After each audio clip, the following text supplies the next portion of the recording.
मन कहा जाता है। परम माने श्रेष्ठ, अच्छी आत्मा।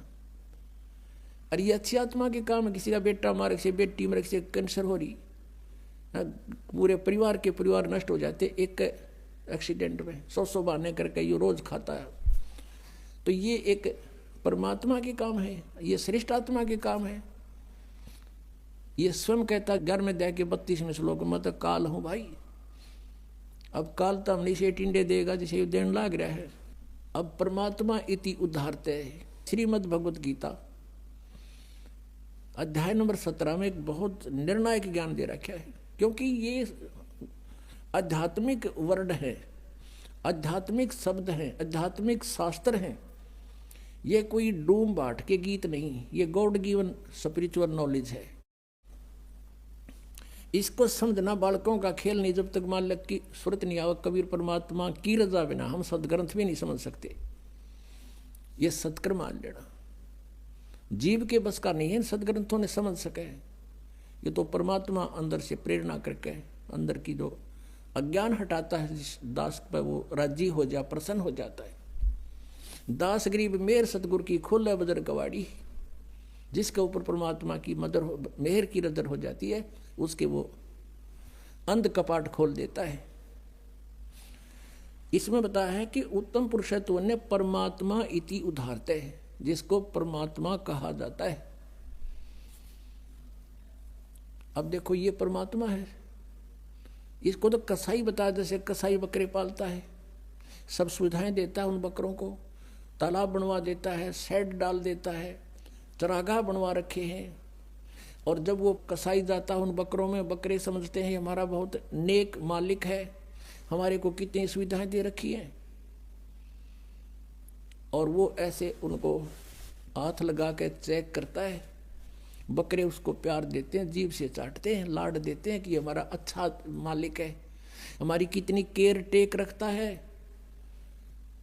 उनको ये नहीं पता, वो न्यू देखा है तुम कह किलो के हो गए मांस, कितना हो गया इनमें, और वो ने सोचा ये हमारी सेवा कर रहा है, हमें प्यार देना है। तो हम यहाँ की सुविधाएं देखकर, यहाँ काजू किस्मत सेब संतरे, कितने सुंदर बाग बगीचे, झरने बहें, दरिया चले, कितना अच्छा यहाँ पर फल फ्रूट कणक। हमने सोचा भगवान बड़ा दयालु, देख किसी सुविधा दे रखी है। और जब दयालु कहाँ जाता है, जब किसी बेटा मर गया, कुनबा का परिवार नाश कर देता है, तब कहाँ जाती है इसकी दयालुता। पुण्यात्माओं ये ज्ञान आज तक किसी ने हमारे को बताया नहीं। ये काल के दूत सतलोक का ठेका ले रहे, ये 2 दिन पंथ चल रहे हैं, इन्हें कह का नहीं पता। और श्रद्धालु आंख मीच के बैठ गए, उनको परम धनी मान के, उनको कख नहीं पता। अब इसमें बताया कि उसको परमात्मा कहते हैं। अब जैसे परमात्मा भगवान का काम होता सुख दे दुख ना दे, तो ऐसे ही वो बकरे ये समझते हैं कि हमारा दयालु मालिक है। और शाम के समय जब उसका ऑर्डर आ जाता, वो ना देखता किसका बेटा ले जाना है, किसकी बेटी, किसकी माँ, किसका पिता। वो डंडा लेकर निकाल लेता मोटे मोटे छांट के। और बाकी बकरे जब वो निकल कर चलते हैं ना, निकाल कर उनको पता लग जाता है, वो इधर भागते हैं, कोई इधर भागते हैं वहाँ से, और भाग लेते हैं। फिर जाएंगे कहाँ, तो चारों तरफ से जबरदस्त बाड़ बना रखी है, सीमा बना रखी है, उनकी जा नहीं सकते, बाउंड्री बना रखी है। तो पुण्यात्मा परमात्मा उसे कहते हैं जो दुख नहीं दे, केवल सुख दे। तो वो सतलोक में है, वो परमात्मा, वो परमेश्वर सतलोक के अंदर है, और वही परमात्मा कहलाता है।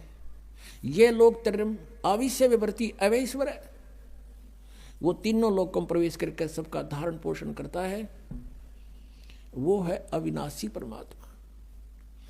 तो पुण्यात्मा अब प्रसंग चल रहा है कि परमात्मा स्वयं आते हैं ये सत्य ज्ञान बताने के लिए, और हम यहां कैसे फंसे ये ज्ञान भी परमात्मा स्वयं ही आकर देते हैं। उसके लिए परमेश्वर ने अपने द्वारा रची हुई सृष्टि का कुछ ज्ञान दिया। जब तक हम इस तत्व ज्ञान की इस कुंजी से परिचित नहीं होंगे, तब तक हम अध्यात्म ज्ञान नहीं समझ सकते। हम कौन हैं।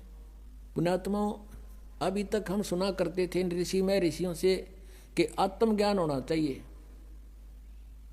और परमात्मा कहते हैं कूप की छाया और कूप के माही ऐसा आत्मज्ञान। जैसे कुएं की छाया कुएं तक सीमित है, उसके बाहर कोई यूज नहीं कुएं की छाया का। कूप की छाया कूप के माही ऐसा आत्मज्ञान।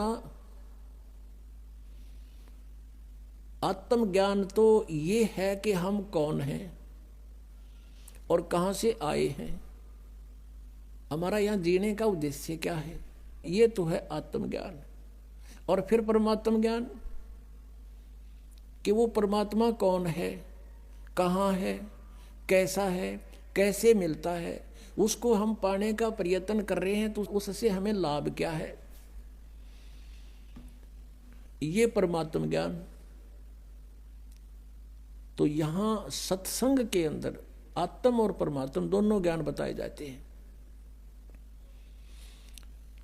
अब ये सबको मालूम है कि हम यहाँ क्यों फंसे हैं, हम जीव हैं, ये बताते हैं सभी हम जीव हैं, और जीव का धर्म जन्म और मृत्यु है, और हमने यहाँ भक्ति करके स्वर्ग में चले जाना है। स्वर्ग में जा करके क्या करना है, वहाँ अपने ठाठ भोगेंगे, मौज करेंगे, वहाँ मौज कितने दिन करोगे, बस फिर क्या पता, वहाँ मौज करेंगे जितने आपकी जेब में चवन्नी होगी, जितने पैसे टके आप पुण्य भक्ति साधन के जोड़ के ले जाओगे, उस स्वर्ग महास्वर्ग रूपी होटल में बर्बाद करके खर्च खा के फिर वापस आ जाओगे, क्योंकि वो आपका भोग समय है, भोग का स्थान है। कर्म बनेंगे यहीं पृथ्वी पर आकर। तो अब यहाँ से जैसी कमाई करके जाएंगे वहीं जाएंगे जहाँ की हमारी साधना होगी, और वहाँ अपना ये समय बर्बाद करके पूंजी नष्ट करके हम फिर वापस आएंगे। तो ये जन्म और मृत्यु सदा बनी रहेगी।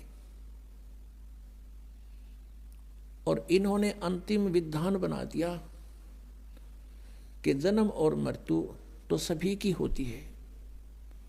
और कोई मोक्ष बताते हैं, वो कहते हैं कि परमात्मा में जीव ऐसे मिल जाता है जैसे बूंद समुद्र में।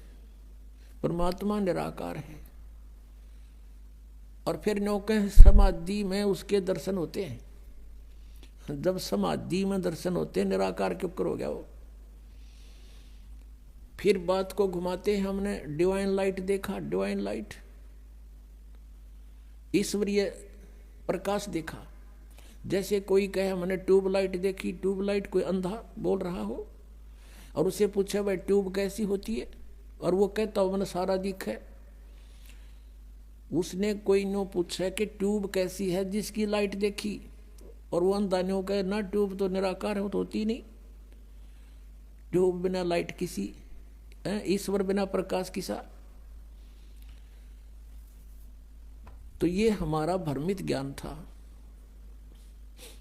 उस पूर्ण परमात्मा ने 600 वर्ष पहले बताया था। क्या बताया था? धर्मदास ये जग बोराना, कोई न जाने पद निर्वाण।